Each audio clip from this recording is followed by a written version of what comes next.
Hello good morning students.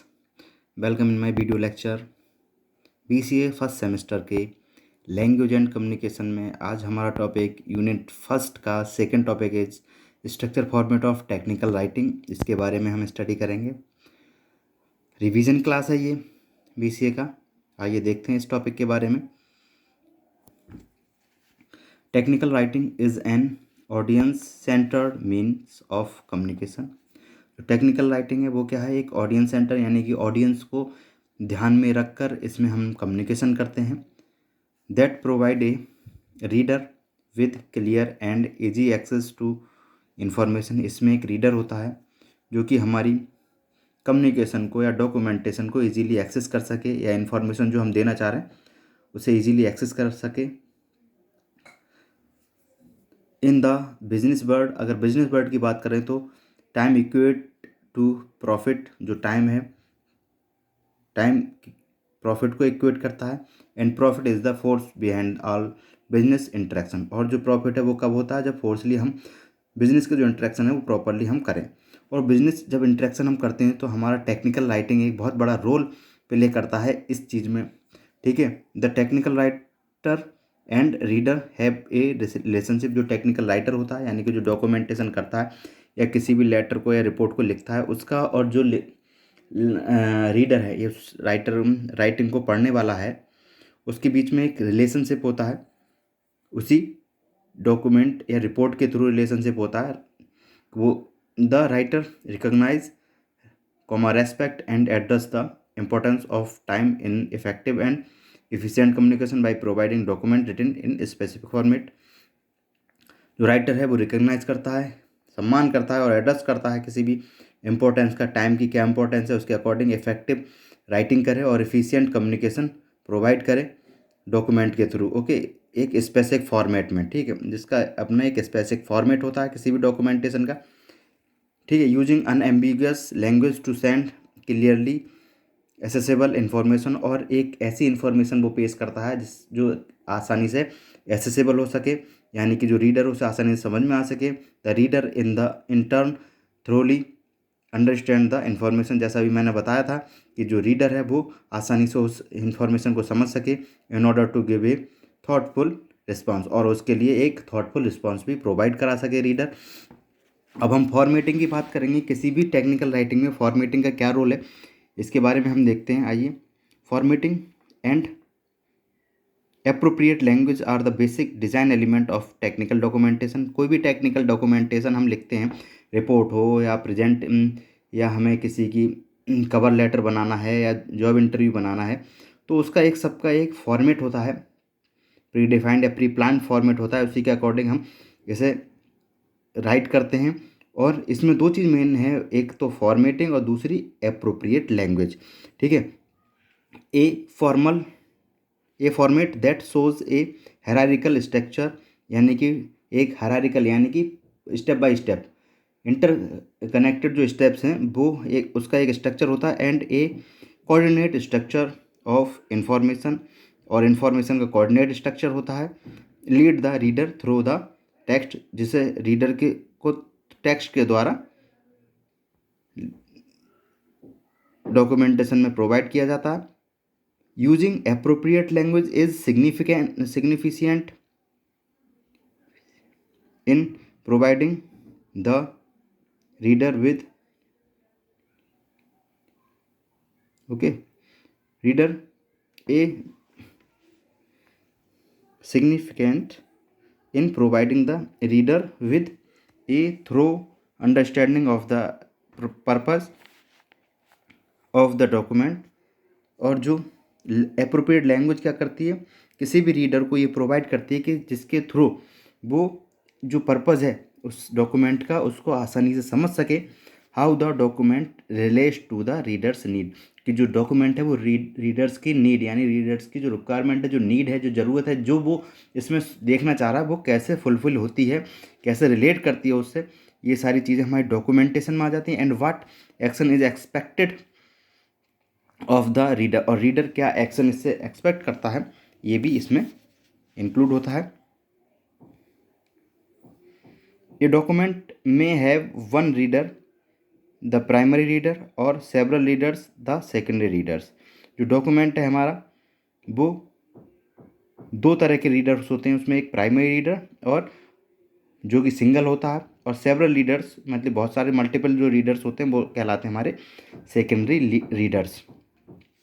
अगर हम primary readers की बात करें तो वो क्या होते हैं देखते हैं। A primary reader is the person who ordered the report to be written और the person for whom a report is intended, यानी कि वो पर्सन जो किसी भी रिपोर्ट बनाने के लिए ऑर्डर देता है, यानी डायरेक्टली उससे कंसर्न होता है, या फिर वो जिसके लिए रिपोर्ट बनाई जाती है। ठीक है, तो वो तो हो गया हमारा प्राइमरी रीडर। और जब हम सेकेंडरी रीडर की बात करें, these reader will usually read the entire report. और जो जैसे जो प्राइमरी रीडर की यहाँ बात हो रही है, जो प्राइमरी रीडर होंगे वो हमारी एंटायर रिपोर्ट को ज़्यादा प्रायः पढ़ते ही पढ़ते हैं। ठीक है, secondary reader are those readers who will read only the sections of the report. Secondary readers वो होते हैं जो केवल सेक्शंस पढ़ते हैं और उन सेक्शंस में जो उनसे रिलेटेड चीज़ें हैं या जिससे वो रिलेट करते हैं उन्हीं को वो देखेंगे। जैसे दैट रिलेट टू देम, वो उन्हें रिलेट करते हैं, उनकी जॉब के बारे में हो, किसी डिपार्टमेंट के बारे में हो, किसी रिस्पॉन्सिबिलिटी के बारे में हो, वो उसी को उसमें रीड करेंगे। बाकी पूरे एंटायर डॉक्यूमेंट को, रिपोर्ट को वो रीड नहीं करेंगे, जो सेवरल मोस्टली नहीं करते हैं। ओके, अब बात करते हैं हम बेसिक रिपोर्ट स्ट्रक्चर। ठीक है, रिपोर्ट स्ट्रक्चर क्या है, ये तो फॉर्मेटिंग बात। अब स्ट्रक्चर क्या होता है किसी रिपोर्ट का, इसके बारे में बात करते हैं। Most reports contain the section where each report will differ in the body. ठीक है, जितनी भी रिपोर्ट होती है मोस्ट सबका लगभग सभी रिपोर्टें में सेक्शंस होते हैं, सेक्शंस में डिवाइडेड होती है वो।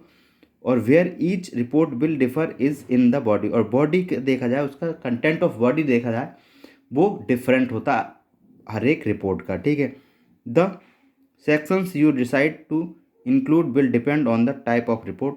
कौन से सेक्शन हमें रिपोर्ट में इंक्लूड करते हैं, मतलब रिपोर्ट में लेने हैं, ये डिसाइड किया जाता है। ये डिपेंड होता है किस पर, टाइप ऑफ रिपोर्ट, किस टाइप की हमारी रिपोर्ट है, इस पर डिपेंड होता है कि कौन से हम इसमें सेक्शंस इंक्लूड करें। एंड द स्पेसिफिक टॉपिक, और कौन सा जो या उस पर डिपेंड होता है कि जो टॉपिक क्या है, उसके अकॉर्डिंग हम सेक्शंस को इंक्लूड करते हैं रिपोर्ट के में।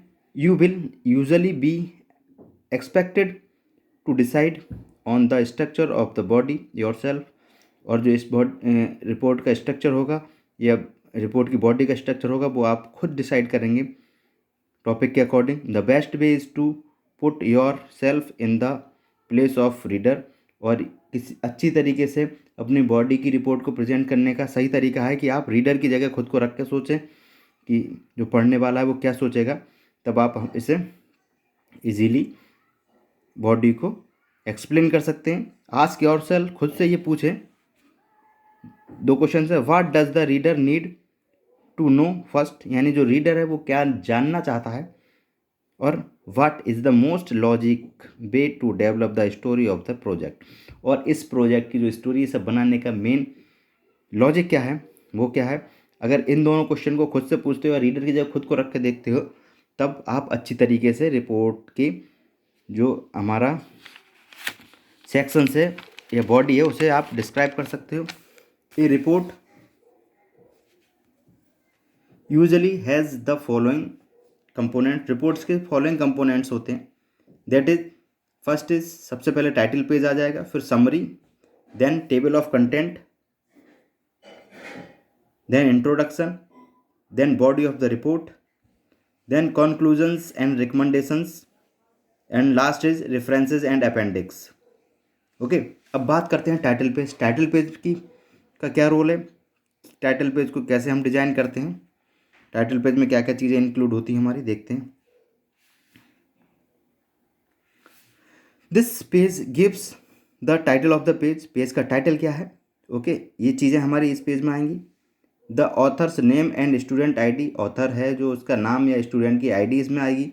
The unit name and code, जिस यूनिट का हमारा प्रोजेक्ट है, रिपोर्ट है, उसका नाम और कोड, कॉलेज का है तो कॉलेज का नाम, यूनिवर्सिटी का है तो यूनिवर्सिटी का नाम। ठीक है, और द डेटा ऑफ सबमिशन, और डेट ऑफ सबमिशन, यानी डेट ऑफ सबमिशन, सबमिशन की डेट क्या है वो इसमें इंक्लूड हो जाएगी। ठीक है, जैसे मान लीजिए आप कोई प्रोजेक्ट बनाते हैं, प्रोग्राम फाइल बनाते हैं, उससे पहले जो सबसे पहले आप फर्स्ट पेज फ्रंट पेज बनाते हैं वो हमारा टाइटल पेज कहलाता है, इसे हम फ्रंट पेज भी कहते हैं। ओके, देन समरी की बात करें तो समरी में क्या होगा, states the topic of the report, report के जो टॉपिक हैं वो इसमें दर्शाए गए होंगे। ब्रीफली आउटलाइन और योर अप्रोचेज, और किसी टास्क को कंप्लीट करने के लिए जो अप्रोचेज यूज़ की गई हैं उसका ब्रीफ आउटलाइनिंग होगी इसमें। फोकस ऑन द रिजल्ट और outcome of the project, project का रिजल्ट क्या है, आउटकम क्या है, इस पर फोकस करेंगे हम इसमें। The finding and our investment, और आपकी जो इन्वेस्टमेंट क्या है उसकी फाइंडिंग्स क्या है उसमें वो डिस्कस करेंगे। स्टेट्स द सिग्निफिकेंस और इम्प्लीकेशंस ऑफ द रिजल्ट, और हमारे जो रिजल्ट का सिग्निफिकेंस क्या है, इम्प्लीकेशन क्या है, इसके बारे में हम इसमें स्टेट से लिखेंगे समरी में, यानी ओवरऑल जो रिपोर्ट है उसकी समरी हमें इसमें देनी होगी। टेबल और ऑफ कंटेंट में जैसा कि इसके नाम से पता चल रहा है कि जो भी सेक्शन और सब सेक्शंस हैं हमारे, the content page set out they are section and sub sections of the report, report के जितने भी सेक्शन एंड सब सेक्शन हैं वो इसमें आएंगे। ठीक है, नंबरिंग या बुलेट के द्वारा जैसे भी हम लिखना चाहें, they are corresponding page number, और उसके सामने उनका पेज नंबर होगा कि ये सेक्शन इस पेज नंबर पर, ये सब सेक्शन इस पेज नंबर। जैसे इंडेक्स की हम बात करते हैं, जैसे बुक में कोई इंडेक्स होता है उसी तरीके से रिपोर्ट में टेबल ऑफ कंटेंट्स होता है। इससे हमें इजीली पता चल जाता कौन सा सेक्शन कहाँ है और सब सेक्शन कहाँ है, आगे उसके पेज नंबर होंगे। और ठीक है, sections are numbered using the decimal point system, decimal point system के द्वारा नंबर्ड होते हैं। Sections number appear on the left margin, left hand पे सेक्शन नंबर होगा 1 2 3 4 जो भी सेक्शन है, और राइट साइड पे पेज नंबर होगा किस पेज पर ये हमारा सेक्शन है। तो ये हमारा हो जाएगा टेबल ऑफ कंटेंट्स। अब बात करते हैं इंट्रोडक्शन की। इंट्रोडक्शन, किसी भी रिपोर्ट का इंट्रोडक्शन में क्या क्या चीज़ें शामिल होती हैं आइए देखते हैं। Introduction involve introduce the topic of the report in context, जो टॉपिक है उसे इंट्रोड्यूस कराना। Explain the problem and motivation for the project, और इसमें क्या प्रॉब्लम आई और क्या मोटिवेशंस थे उसको इंट्रोडक्शन में एक्सप्लेन करेंगे। States the aim of the project, जो प्रोजेक्ट या रिपोर्ट हम बना रहे हैं उसका एम क्या है। ठीक है, indicates the purpose of the project, the report, report का क्या पर्पज है उसे इंडिकेट करना। Briefly outline the report structure, और रिपोर्ट स्ट्रक्चर को ब्रीफली आउटलाइन करेंगे। बॉडी ऑफ द रिपोर्ट की बात करते हैं। बॉडी में हम क्या करेंगे, presents the information for your research, जो आपने रिसर्च की है, जो टॉपिक है जिस पर थ्योरेटिकल आपने कोई व्यू बनाया है, कोई ओपिनियन बनाया, कोई प्रेजेंटेशन में डिज़ाइन बनाइए कोई, ठीक है, वो सारी चीज़ें इसमें डिस्कस करेंगे। बॉडी ऑफ रिपोर्ट यानी सारी टोटल चीज़ें इसमें मिलेंगी। Organise information logically under appropriate headings, appropriate heading के द्वारा अपनी इन्फॉर्मेशन को लॉजिकली ऑर्गेनाइज करेंगे। Convey information in the most effective way, और अपनी इन्फॉर्मेशन को इफेक्टिव तरीके से कन्वे करेंगे, जैसे figures and tables, bullets and number, इस लिस्ट वगैरह जो भी हैं सारी चीज़ें। ये तो हो जाएगा हमारा बॉडी ऑफ द रिपोर्ट की। अब बात करते हैं कंक्लूजन एंड रिकमेंडेशन, इसमें क्या क्या चीज़ें आ जाती हैं। It should be written to relate directly to the aims of the project and as stated in the, जो इंट्रोडक्शन में हमने एम दिया है उससे रिलेटेड डायरेक्टली हम इसमें लिख सकते हैं। तो जो एम दिया था हमारा और कंक्लूजन हमारा क्या निकला, इस दोनों को रिलेट कर सकते हैं। ठीक है, indicate the context to which the aim have been achieved, और जो हमारा एम है वो अचीव हुआ नहीं हुआ इसको इंडिकेट कर सकते हैं। Okay, summarise the key finding, जो की फाइंड आउटकम्स हैं वो समराइज करना। एक्नॉलेजमेंट, लिमिटेशंस को समराइज करना, और हाईलाइट द सिग्निफिकेंस और यूजफुलनेस ऑफ योर वर्क। ठीक है, ये आ जाएगा कॉन्क्लूजन में। और रेफरेंस और अपेंडिक्स, जैसा इसके नाम से पता है, रेफरेंसेस में किसकी हमने हेल्प ली, किस किस डेटा डायग्राम कहाँ से लिए गए हैं, मैप्स कहाँ है, उन सब का ऑप्टेन और the base on form must be acknowledgement, मतलब कहाँ से ये लिया गया, रेफरेंसिंग क्या है, ये सारी हम इसमें लिखेंगे रेफरेंस में। अपेंडिक्स में क्या होगा, appendix are the follows, each appendix must be labelled with the number and title, appendix number और टाइटल के द्वारा लेबल्ड होगा। Appendix number and title must be listed on the content under the heading, जो content होगा उसमें heading के द्वारा हम अपेंडिक्स को डिस्प्ले करेंगे। Each appendix must be refer to by a number और the relevant point of the text, और जितने भी अपेंडिक्स होंगे सबके हमारे नंबर होंगे। तो ये था हमारा video lecture, structure format of technical writing. Okay, thank you students.